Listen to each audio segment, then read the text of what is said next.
അപ്പൊ മദ്യം എന്ന് പറയുന്ന സാധനം ഒരു ദിവസം കുടിച്ചാലൊന്നും നിങ്ങൾ നശിച്ചൊന്നും പോവില്ല.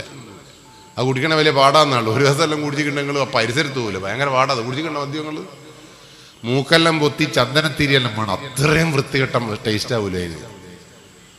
എൻ്റെ വീട്ടിൻ്റെ അപ്പുറത്തൊരുത്തി നമ്പൂരി ഉണ്ട്. നമ്പൂരി ഇത് അപ്പുറത്തെ വാഴക്കുണ്ടെന്ന് ഒരുത്ത ഇങ്ങനെ മൂക്കെല്ലാം മുടിച്ച് കുടിക്കുന്നുണ്ടപ്പോൾ നമ്പൂരി നിഷ്കളങ്കനാന്നല്ലേ പറയാം. അപ്പം നമ്പൂരി വെച്ച് ആ കുടിക്കുന്നവന് മറ്റവൻ എന്ത് കൊടുക്കുന്നു, മറ്റവൻ വിചാരിച്ച് പൈസയാറ്റം കൊടുത്ത് കുടിപ്പിക്കുന്നതെന്നോ. അവൻ്റെ കുടിയെല്ലാം കണ്ടെടുത്ത് ഇയാൾ വിചാരിച്ച് പാവം, മനസ്സിലായില്ലേ? അത്രയും ബുദ്ധിമുട്ടാണ് അത് കുടിക്കാൻ. രണ്ടാമത്തെ സിഗരറ്റ് എന്ന് പറയുന്ന സാധനം ഒരു പ്രാവശ്യം വലിച്ചാലും നിങ്ങൾ അടിമപ്പെടുകയൊന്നുമില്ല. അന്ന് വിചാരിച്ച് നല്ല സാധനമാണെന്നല്ല കേട്ടോ ഞാൻ പറഞ്ഞത്. പാൻഡ്രാഗ് ഈ ചുണ്ടിൻ്റെ ഉള്ളിൽ ബംഗാളി വെക്കുന്നില്ലേ, അത് കണ്ടി ചുമ്മൾ വെക്കണ്ട കേട്ടോ. ബംഗാളിക്ക് അതിനെ കൊണ്ട് ഗുണമുണ്ട്. ബംഗാളി വലിക്കുന്നത് നിങ്ങൾ ഇപ്പം മിഷ്യൻ കല്ല് തലയിൽ വെച്ച് നോക്കാണ്ട് കിണ്ണങ്ങൾ. മലയാളിയാണെ തലയിൽ വെച്ചു കൊടുക്കുന്ന ഒരുത്തെ ഇറക്കി വെക്കും, വേറൊരുത്തെ സ്റ്റെപ്പ് കാര്യമ്പോൾ ഊര പിടിക്കും വേറൊരുത്തെ. ഇങ്ങനെ 3-4 ആൾ വേണം കല്ലുകൊണ്ടുപോകാൻ. ബംഗാളിക്ക് ഒരാളും വേണം. ബംഗാളി ഇങ്ങനെ വന്ന് കല്ലെടുത്ത് തല വെച്ച് ഇങ്ങനെ കൊണ്ട് ഇത് കണ്ടിട്ട് നമ്മള് അകത്തൂത്തി ഇത് വലിച്ചിട്ടൊന്നും കാര്യമില്ല. പക്ഷെ ബംഗാളിനെ സംബന്ധിച്ചിടത്തോളം നല്ലോണം അധ്വാനിക്കുന്നുണ്ടെന്നെങ്കിലും പറയാൻ പറ്റും. നമ്മളെന്ത് ഇതും ഇങ്ങനെ ഉത്തിരിക്കല്ലേ. അതുകൊണ്ട് സൂക്ഷിച്ചോ. ഈ പാൻഡ്രാഗ് ഈ സാധനം ചുണ്ടിൽ വെച്ചിട്ടുണ്ടെങ്കിൽ ഉറപ്പിച്ചോ, റബ്ബർ എന്ന് പറയുന്ന സാധനം വൃത്തിയാക്കാൻ വേണ്ടി ഉപയോഗിക്കുന്ന കെമിക്കലാണ് അതിൻ്റെ ഉള്ളിലുള്ളത്. 150% ക്യാൻസർ ഫ്രീ ആണ്. സിഗരറ്റ് എന്ന് പറയുന്ന സാധനം 78 കെമിക്കൽസ് ഉണ്ട്. 72 കെമിക്കൽസും ക്യാൻസർ വരാൻ സാധ്യതയുണ്ട്. അതുകൊണ്ട് ഒരു ബാപ്പേനും ഒരു ആങ്ങളിന് ഇത് ഓനാക്കുത്തിരിഞ്ഞ് വലിപ്പിക്കാൻ സമ്മതിക്കരുത്. നിങ്ങൾ എന്നെ നോക്കി മരിക്കേണ്ടി വരും.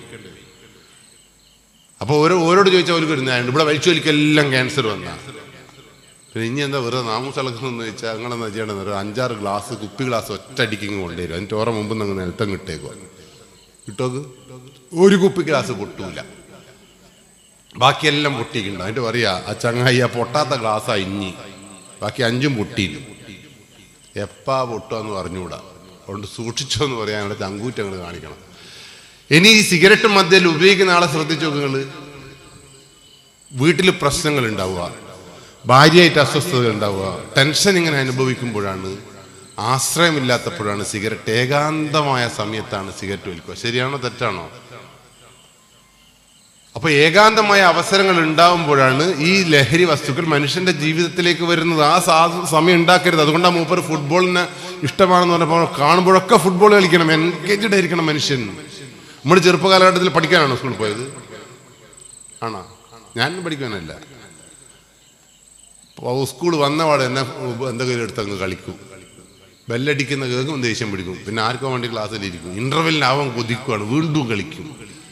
ഉച്ചക്ക് 1 മണിക്കൂർ കളിയോട് കളി. വീട്ടിലേക്ക് ഓടി വരുന്നത് വൈകുന്നേരം വീണ്ടും കളിക്കാനാണ്. അങ്ങനെ 3-4 മണിക്കൂർ കളിച്ച ചങ്ങായിയാണ് ഇവിടെ ഇപ്പം മൈക്കൊക്കെ പുറകിലേക്ക്. നിങ്ങളും കളിച്ചിട്ടില്ല അങ്ങനെ? അല്ലാണ്ട് നിങ്ങൾ സ്കൂൾ വിട്ടു പോകുമ്പോൾ ബുക്ക് കൊടുത്ത് പഠിച്ചുകൊണ്ടാണോ പോയത്? A+B² എന്ന് പറഞ്ഞാണോ ഒരൊറ്റ കുട്ടി പഠിച്ചോ നിങ്ങൾ? പക്ഷെ ശക്തനായ അധ്യാപകരുണ്ടായിരുന്നു അന്ന്.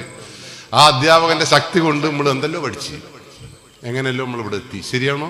നമുക്ക് എന്തെങ്കിലും സംഭവിച്ചിട്ടുണ്ടോ? കളിച്ചു വന്നു കഴിഞ്ഞാൽ കളിച്ചിട്ടുണ്ട്. ആ കളിയാണ് നമ്മളെ വിജയിപ്പിച്ചത്. ജീവിതത്തിൽ വിജയിപ്പിച്ചത് ആ കളിയാണ്, ഒരു തർക്കവും ഇല്ല. കളിച്ചിട്ടില്ല എങ്കിൽ തോക്കും. ഒരു ജീവിതത്തിൽ തോൽവി നമ്മൾ അനുഭവിച്ചിട്ടുണ്ട്. നമ്മൾ പുതിയ തലമുറയിലെ കുട്ടികൾ തോൽവി അനുഭവിക്കുന്നില്ല.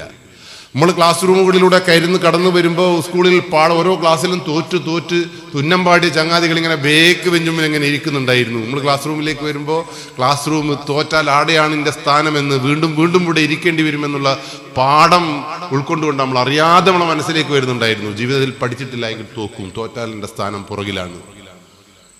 ഇന്ന് ക്ലാസ് റൂമിൽ 1-ാം ക്ലാസ് തൊട്ട് പഠിക്കാതെ തോക്കാതെ കളിയിൽ കളിക്കാതെ വരുമ്പോൾ ജീവിതത്തിൽ എവിടെയെങ്കിലും തോക്കുമ്പോൾ മനുഷ്യൻ ആത്മഹത്യയിലേക്ക് പോകും. ആദ്യം മൊബൈൽ ഫോണിന് അടിമപ്പെടും. മൊബൈൽ ഫോണിന് അടിമപ്പെട്ട ചങ്ങായി എന്തായാലും ഒരു ബൈക്ക് വാങ്ങിയാൽ ഉറപ്പാണ് കച്ചവടം തുടങ്ങും. ഏത്? ലഹരിന്റെ കച്ചവടം. വളരെ എളുപ്പത്തിൽ വില തുച്ഛം, ഗുണം മെച്ചം, സമ്പത്ത് ഇഷ്ടം പോലെ ഉണ്ടാക്കാൻ പറ്റും. അവസാനം ഏതെങ്കിലും ഒരു തരത്തിൽ ആത്മഹത്യ ചെയ്യും. ഒരു തർക്കമില്ല കാര്യത്തിൽ. അതുകൊണ്ട് സൂക്ഷിക്കണം നമ്മൾ. അപ്പൊ ലഹരി എപ്പോഴും ഭീകരമാണ് എന്നുള്ള ബോധങ്ങൾക്ക് ഉണ്ടാവണം. ലഹരി നല്ലതെന്ന് ഞാൻ എവിടെയും പറഞ്ഞിട്ടൊന്നുമില്ല. അതുകൊണ്ട് നമുക്ക് ലഹരിക്കെതിരെയുള്ള പോരാട്ടം തുടരും. ഈ ലഹരി ഒന്നല്ല വിഷയം. ഈ കൊറോണയ്ക്ക് ഇപ്പുറത്തേക്ക് ഈ കൃത്രിമമായിട്ടുള്ള രാസവസ്തുക്കൾ ഉപയോഗിച്ചിട്ടുണ്ടാക്കിയ കുറെ 2-3 പേരിന് പ്രസക്തിയൊന്നുമില്ല കേട്ടോ. ഇനി കുറച്ചാൾ വിചാരിച്ചിട്ടുണ്ടാവും ഞാൻ നല്ല രണ്ടൂന്ന് ലഹരീൻ്റെ പേരങ്ങ് പറയും. ഗുളികേൻ്റെ ഏറ്റം പേര് പറഞ്ഞാൽ അത് കുറിച്ച് കൊണ്ടുപോയിട്ട് വാങ്ങിയിട്ട് നാളെ തൊട്ട് അത് ഉപയോഗിക്കാമെന്നെല്ലാം വിചാരിച്ചിട്ട് ഇരിക്കുന്ന ആളുണ്ടെങ്കിൽ ഇപ്പം തന്നെ പോയിക്കൊള്ളി. ഞാനതൊന്നും പറയാൻ ഉദ്ദേശിക്കുന്നൊന്നുമില്ല. ഞാൻ പറഞ്ഞില്ല, ഗുളികേൻ്റെ പേരൊന്നുമല്ല ഇവിടുത്തെ വിഷയം.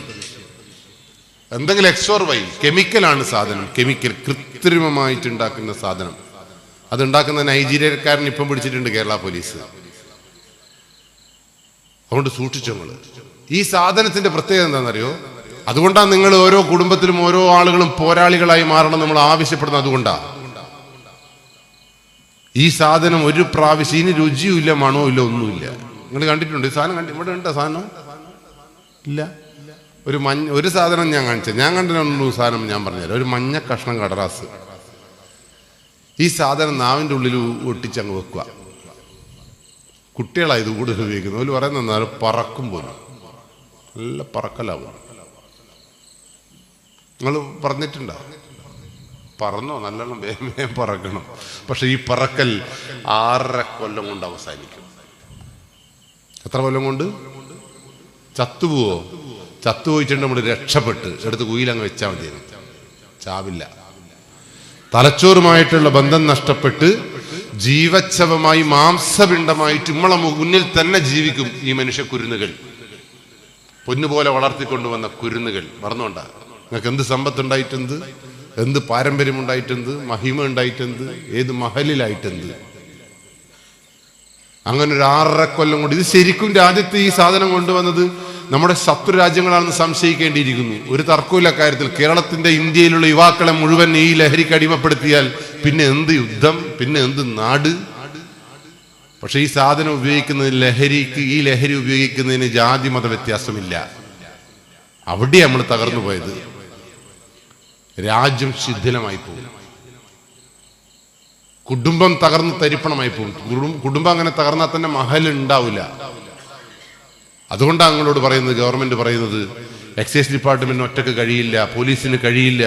ഓരോ വീട്ടിലും പോരാളികളില്ലാത്തിടത്തോളം കാലം, യോദ്ധാവില്ലാത്തിടത്തോളം കാലം വീട് നശിക്കും. വീട് നശിച്ച നാട് നശിക്കും, നാട് നശിച്ച രാജ്യം നശിക്കും. അതുകൊണ്ട് രണ്ടാമത്തെ സാധനം മഞ്ഞക്കടലാസ് അവിടെ നിൽക്കട്ടെ. ഈ മഞ്ഞക്കടലാസ് ഉപയോഗിക്കുന്ന ആളുടെ പ്രായം കേട്ടാൽ ഞെട്ടും. 2000 നമ്മൾ എൻ്റെ മുമ്പിലിരിക്കുന്ന ആളുകൾക്കെല്ലാം 30 വയസ്സിന് മേലെ ഉണ്ടെന്ന് ഞാൻ വിശ്വസിക്കുന്നത്. 20 കൊല്ലം മുമ്പ്, അത് 2020 കേരളത്തിന്റെ മണ്ണിൽ ലഹരി ഉപയോഗിക്കുന്ന ആളിന്റെ പ്രായം 20 വയസ്സായിരുന്നു. 20 വയസ്സുള്ള പണിയെല്ലാം കിട്ടിയിട്ടാണ് ഇത് ഉപയോഗിക്കുക. ഓനോട് ചോദിച്ചാൽ ഓനൊരു മറുപടി ഉണ്ട്. ഇഷ്ടമുള്ള പെണ്ണിനെ കിട്ടിയില്ല, പണി കിട്ടിയില്ല, ഗൾഫ് പോകാൻ വിചാരിച്ച് നടന്നില്ല, അന്തേശ്യത്തിൽ ഞാൻ കുടിക്കുന്നതാണ്. ആയിക്കോട്ടെ, കുടിച്ചോട്ടെ. ആ പണി കിട്ടിയാൽ, ആ പെണ്ണിനെ കിട്ടിയാലും അവന്റെ പ്രശ്നം തീരുമോ? നിർത്തും. പക്ഷെ 2022 ഒക്ടോബറിലെ കണക്ക് വന്ന് നോക്കുമ്പോൾ 2022 ഒക്ടോബറിൽ കേരളത്തിന്റെ മണ്ണിൽ ഈ ലഹരി വസ്തുക്കൾ, ഡിജിറ്റൽ ലഹരി ഉപയോഗിക്കുന്ന കുട്ടികളുടെ പ്രായം, മനുഷ്യന്റെ പ്രായം 12 വയസ്സാ. 12 പറഞ്ഞോണ്ടാ. 12 വയസ്സിൽ നിന്ന് എത്രാം ക്ലാസ്സിൽ? 6ാം ക്ലാസ്സിൽ. 6ാം ക്ലാസ്സിൽ പഠിക്കുന്ന കുട്ടികളുടെ കൈകളിൽ വരെ ഈ സാധനം എത്തുന്നു. ഈ സാധനത്തിന്റെ പ്രത്യേകത എന്താ? ഇതൊരു പ്രാവശ്യം ഉപയോഗിച്ചാൽ 6.5 കൊല്ലം കൊണ്ട് മനുഷ്യന്റെ തലച്ചോറുമായിട്ടുള്ള ബന്ധം നശിച്ച് നാരായക്കല്ലായി പോകും നമ്മളെ കുട്ടികൾ. ഈ കുട്ടികൾ എന്ന് പറയുന്നത് കാരണം എന്താണെന്നറിയാമോ? കേരളത്തിൽ ഈ ലഹരിക്ക് അടിമപ്പെട്ട് നശിച്ച മനുഷ്യന്മാരെ മുഴുവൻ 10 കെട്ടാക്കി ഇങ്ങനെ വെക്കുമ്പോ ആ 10 പേരെയും കൂടി പഠിച്ചപ്പോ ഈ 10 പേരിൽ 8 പേരും 18 വയസ്സിന് താഴെ ഈ ലഹരി വസ്തുക്കൾ ഉപയോഗിച്ച് തുടങ്ങിയ ആളുകളാണ്. 18 വയസ്സിന് താഴെ ഇത് ഉപയോഗിച്ച് തുടങ്ങിയാൽ പിന്നെ രക്ഷപ്പെടുത്താൻ വലിയ പാടാണ്. അതാ ഞാൻ കുട്ടികൾ തന്നെ. 18 വയസ്സിന് മേലെ ഇത് ഉപയോഗിച്ച് തുടങ്ങിയ ആളുകളെ ഓരോ ടെൻഷനൊക്കെ മാറുമ്പോൾ എന്ത് ചെയ്യുന്നുണ്ട്? ജീവിതത്തിലേക്ക് തിരിച്ചു വരുന്നുണ്ട്.